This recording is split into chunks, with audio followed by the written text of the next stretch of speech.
o peixe, que eu faço parte lá, né? Então tá, agora, Davi, por favor.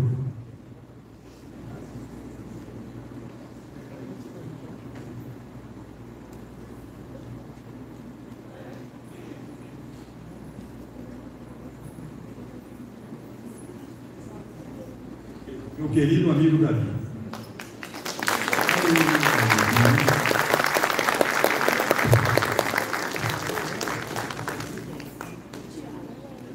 É porque eu não vi o meu amigo Davi. Davi Emanuel de Oliveira, Ribeirão Preto, participa do movimento espírita do interior do estado de São Paulo. Instagram, @palestrasdavi. Tá aí, o Davi vai trazer para nós, qual que é o título, Davi? Deixa eu ver ali. Os tempos são chegados. Olha que beleza, hein? Então, com vocês, o Davi, para a segunda apresentação da tarde.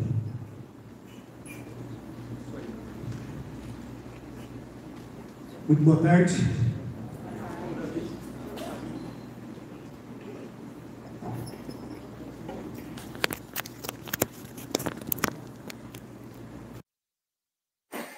Pronto. Boa tarde. Tudo bem? Que a paz de Jesus, nosso mestre querido, esteja conosco agora e sempre. É uma alegria a gente estar junto, numa tarde abençoada como essa, um horário em que a alma deseja sair do corpo com muita facilidade, né? Depois de um almoço daquele. Eu vi o Luiz sentado ali, o nosso amigo do Bittencourt Sampaio, ele está em desdobramento quase. Médio de transporte, né? A ideia é, cadê minha cama, a ideoplastia batendo. Assim. E o legal é que a gente já passou dos 50%, então falta pouco. Né? Daqui a pouquinho a gente tem a nossa chance de descanso e tal. Mas antes disso, eu tenho também uma gratidão enorme por esse evento, né? Algo que foi construído ao longo de 5 anos, praticamente. Amigos que foram se agregando através da oportunidade da tecnologia, né? Uma época em que pouco se falava de Facebook, pouco se falava de Instagram. E no momento delicado da nossa existência, coisa que a gente nunca tinha ouvido falar, como pandemia, lockdown, desencarne coletivo e tal. E aí a gente teve uma chance maravilhosa de aproveitar a ferramenta que a gente tinha na mão, né?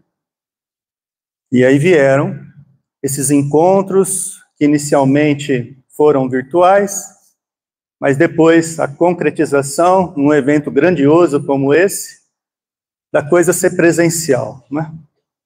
Da gente trocar essa energia tão positiva e para mostrar que realmente aquela questão de endemoniar a tecnologia deve ser revista, né? Às vezes a gente vê que hoje há uma questão sempre falando para a gente tomar cuidado, seja com inteligência artificial, seja com a tela, seja com o tablet, seja com o notebook. E essa preocupação, se a gente pensar de uma forma mais tranquila, mais serena, não é o problema da tecnologia, porque a tecnologia é um elemento neutro, né?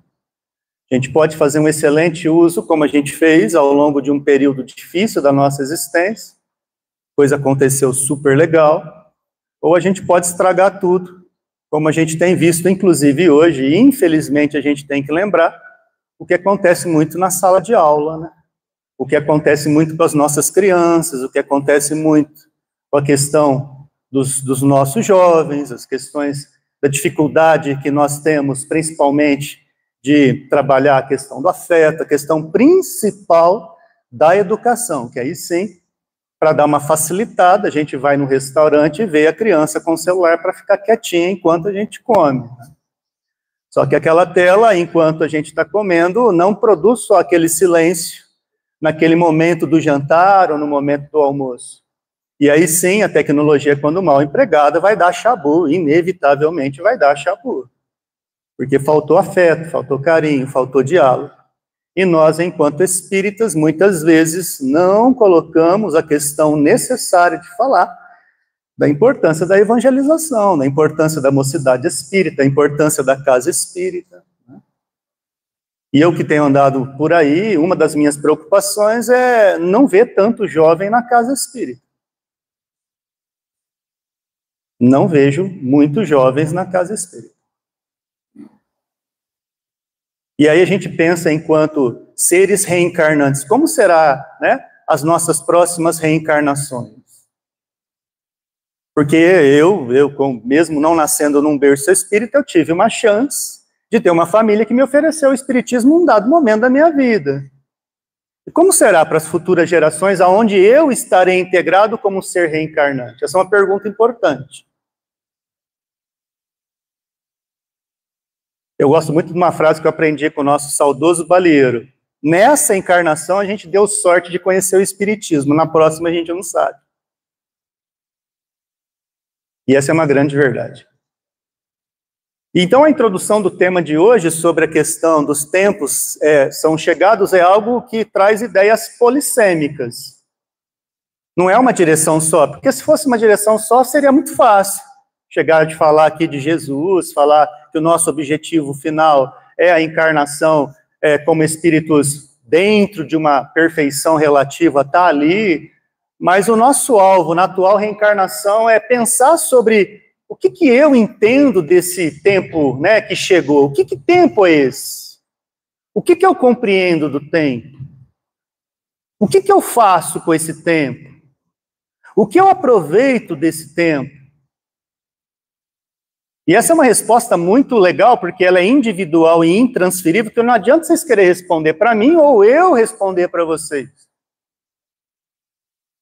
Porque uma coisa é a gente num ambiente como esse, que a gente pode ter um foco, uma atenção, um norte, mas e a hora que o mundo está nos consumindo com as suas próprias questões? O que é a gente em família? O que é a gente no trabalho? O que é a gente no trânsito? O que a gente entende dos tempos são chegados na hora que a gente convive, na oportunidade que a vida nos permite conviver? O que eu faço da minha existência? O que é o despertar? O que é o meu dia? O que é a preparação do meu sono? O que é o meu desdobramento? O que eu faço para construir efetivamente um ser existencial que aproveitou o que podia numa chance que a gente, enquanto espírita, sabe como é embaçado, como é complicado hoje reencarnar. Nós não estamos mais naquela época de nascer 12 na mesma família, com o mesmo pai e a mesma mãe. Lembra a época dos nossos avós? Vocês lembram dessa época ou não? Nascia 12, 15, períodos em que não tinha muita televisão, né? Então, hoje para reencarnar está mais embaçado, não está? A fila não está, né? Não está gerando. Então, para quem tem uma sensibilidade mais aguçada, vai percebendo o peso que muitas vezes existir em um mundo que dificilmente avalia a forma como nós convivemos uns com os outros. Então, a primeira questão que eu trago, né? Eu vou pedir a ajuda do Felipe, que foi tão carinhoso aí com a gente na hora que chegamos, né? Para trazer aí algumas ideias que nós vamos trabalhar. Eu prometo não passar das 15 horas. Eu vou obedecer o horário da nossa programação, mesmo tendo um tempinho maior, para poder acompanhar certinho e terminar no horário certinho. Então, eu prometo que 15 horas eu paro de falar.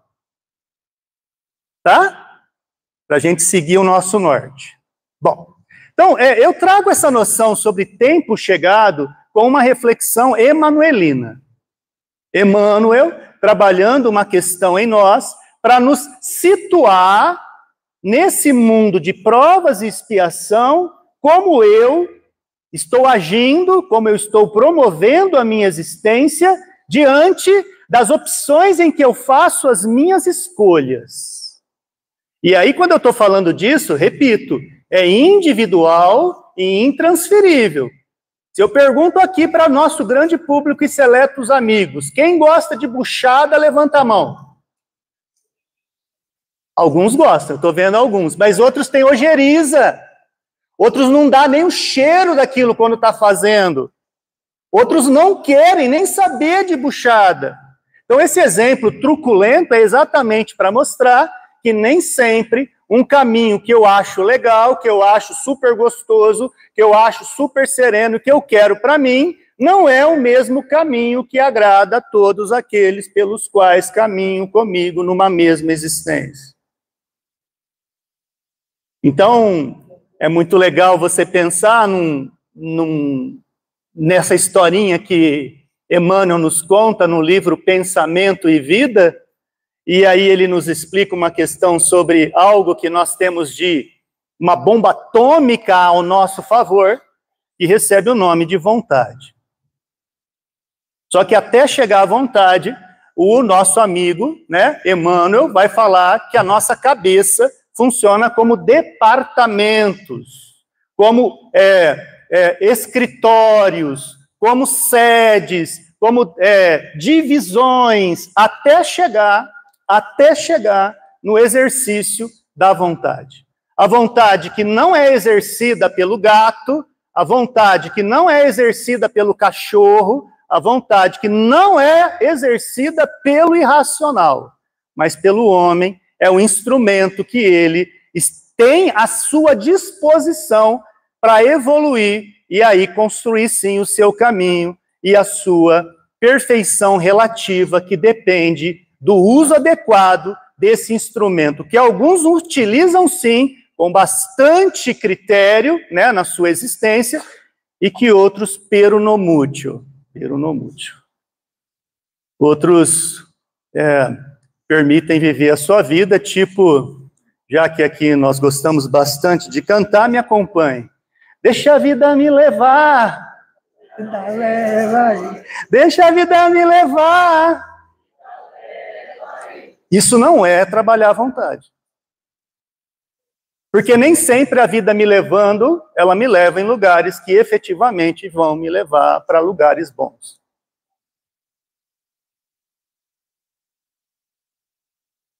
Ou o acaso normalmente costuma acertar com a gente? É uma pergunta técnica. O acaso, né, costuma levar a gente para coisa legal? Depende. Tem hora que dá certo, mas tem hora que mira torto conosco como nunca. Né? Então, para chegar nesse instrumento vontade, que é o que eu vou trabalhar nesses derradeiros 10 minutos, passa por aquele... Não, eu vou ocupar até as 15 horas para entregar certinho o horário. Pode ficar tranquilo, beleza? Fica tranquilo. São aqueles departamentos da mente lá que transita para a gente essa história que nos explica Emmanuel. A gente tem para trabalhar a nossa evolução, a imaginação, o desejo, a inteligência, a memória e a vontade. Isso é o que a gente tem, além dos instrumentos que nos foram concedidos desde que fomos criados, simples e ignorante, e alcançamos o momento da humanidade. E o que fazemos com a nossa imaginação? Então vamos fazer aqui rapidamente, para a gente ganhar esses 10 minutos. A nossa imaginação sempre traz coisas boas? As nossas fantasias sempre são serenas e adequadas? Por que vocês estão me olhando assim? Porque a nossa imaginação, às vezes, nos coloca em enrascada, em perigo. E provavelmente por isso que quando a gente ora o Pai Nosso, Jesus, através do nosso evangelista Mateus, nos ensina: não nos deixeis cairmos em tentação. A tentação, em certos momentos, é a concretização de uma má imaginação.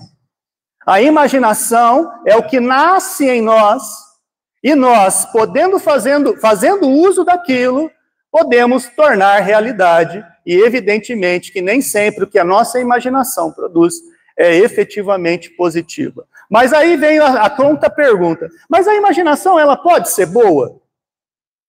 Nossa! As grandes criações da vida podem passar por imaginações maravilhosas. Pode ou não pode? Né? A educação lúdica, a importância, né, de fornecer e trazer informações sobre a natureza, sobre a sustentabilidade, sobre a qualidade do nosso planeta, sobre a camada de ozônio, e tudo isso que preserva a vida como uma forma de qualidade de existência. E isso tudo, antes de ser concretizado, passa onde antes, meus amigos? Na imaginação. Tudo que existe no mundo antes foi imaginado. Seja esse celular, seja essa mesinha, seja esse papel, seja esse microfone, em algum momento isso foi o que antes de ser criado? Imaginado. Esse é o primeiro degrau. Vamos para o segundo. Eu vou deixar desejo e vontade por último, porque os dois, muita gente leva como sinônimo, e não é. Então, daqui a pouco eu chego neles. Vamos para inteligência. A gente aprende com a doutrina espírita que duas asas são importantes para a nossa evolução enquanto espírito. A asa moral, né, e a asa intelectual. A asa moral, a gente aprende a importância da caridade, da fraternidade, da virtude, da tolerância. Não é assim que a gente aprende lá no centro espírita, na hora que a gente está estudando? Essa é a parte moral. E a inteligência? É o que a gente vai aprendendo no convívio e na escola e nas atribuições que o homem conseguiu desenvolver enquanto ser inteligente que é. E aí nos vários departamentos da vida. Química, física, matemática, geografia, cosmologia, culinária, Luiz. Luiz, culinária. E assim sucessivamente.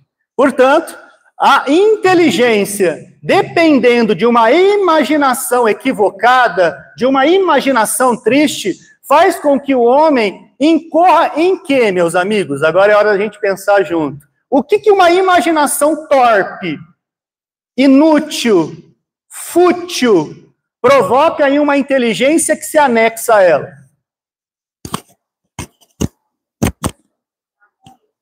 Dá ruim? Dá ruim? Dá. Então, por exemplo, a gente fala aqui, vou dar alguns exemplos. Precisou de uma inteligência para desenvolver o crack? Uma inteligência para desenvolver a maconha? Uma inteligência para desenvolver um entorpecente? Uma inteligência para desenvolver um doce que os caras tomam na rave? Uma inteligência houve. Então, eu não posso falar que não teve inteligência. Ao ponto de eu não saber fazer aquilo também. Então tem que ter uma inteligência anexada ao quê? A um processo de imaginação equivocado. É ou não é? Tudo bem. E tudo isso vai fazendo com que as nossas atribuições e aquilo que a gente vai produzindo na vida vai sendo guardado, e a gente aprendeu isso como lição de casa, lendo e aprendendo com Kardec, principalmente, lá no livro dos médiuns, a importância do perispírito para cada ação que a gente produz. Porque tudo vai sendo registrado aonde em nós? Vai, me ajuda aí, amigos. No nosso perispírito. E a memória, qual que é o papel dele, dessa memória, ao nosso perispírito? É uma pergunta mais técnica também.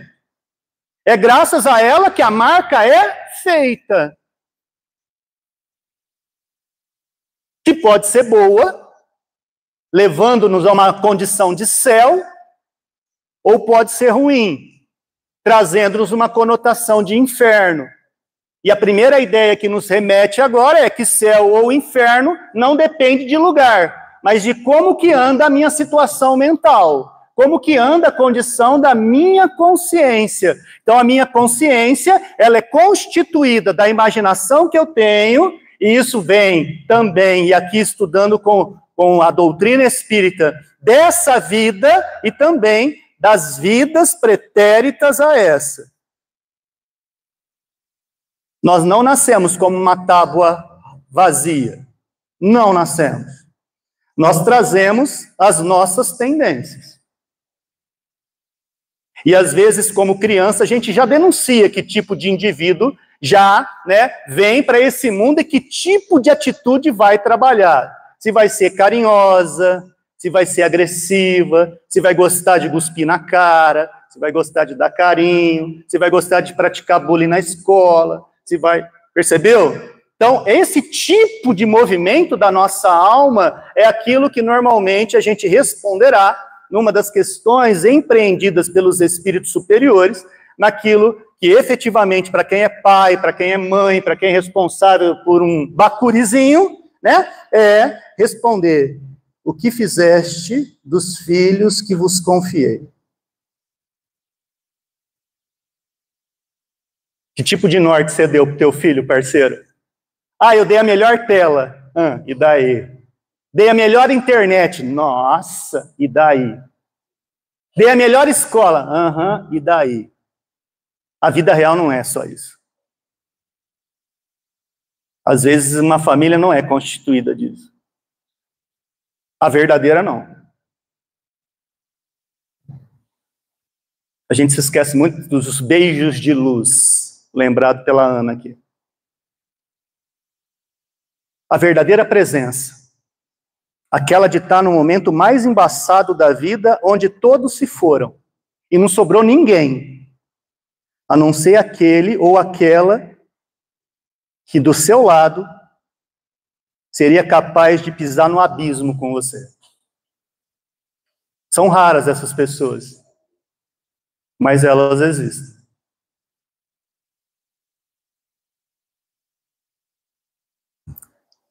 Eu falei do desejo, da vontade, eu vou ter 1 minuto para falar do Bang. E não é simples. Mas eu vou encerrar numa frase. O desejo não depende da gente. Ele é algo que brota e só fala, tá aí, se vira com ele. No exemplo do desejo, você coloca o chocolate, por exemplo. Para mim é desejo. Eu não preciso me preocupar com o chocolate, ele está em mim. Eu sou capaz de ficar olhando aquela cascata de chocolate no Cacau Show uma tarde inteira. E imaginando de boca aberta, eu gostaria de desencarnar ali. Isso seria efetivamente o meu desejo maior. A vontade não está aí. A vontade é a hora que eu falo que o chocolate, o excesso dele não vai fazer tão bem assim. A minha taxa glicêmica não comporta tanto chocolate. É melhor chuchu. É melhor batatinha doce. Couve batida no liquidificador com limão. Então, quando você consegue entender que o recado nem sempre está na alegria de contentar-se com o desejo, é que você vê que a vontade muitas vezes está na lágrima, mas é ali que você vence.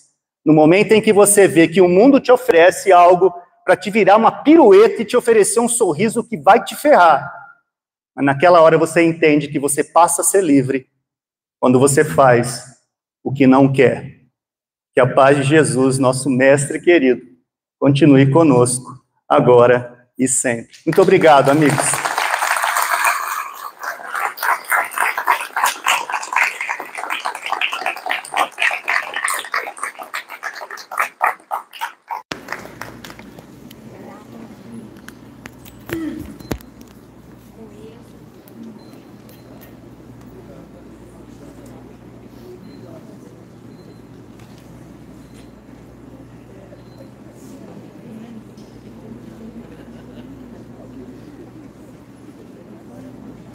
Pessoal, em nome da comissão aqui, pediram para agradecer a você pela ajuda na organização, fazendo a arte, as famílias, viu? Tá? Um agradecimento a você, uma salva de palmas para o Davi, que ele ajudou muito.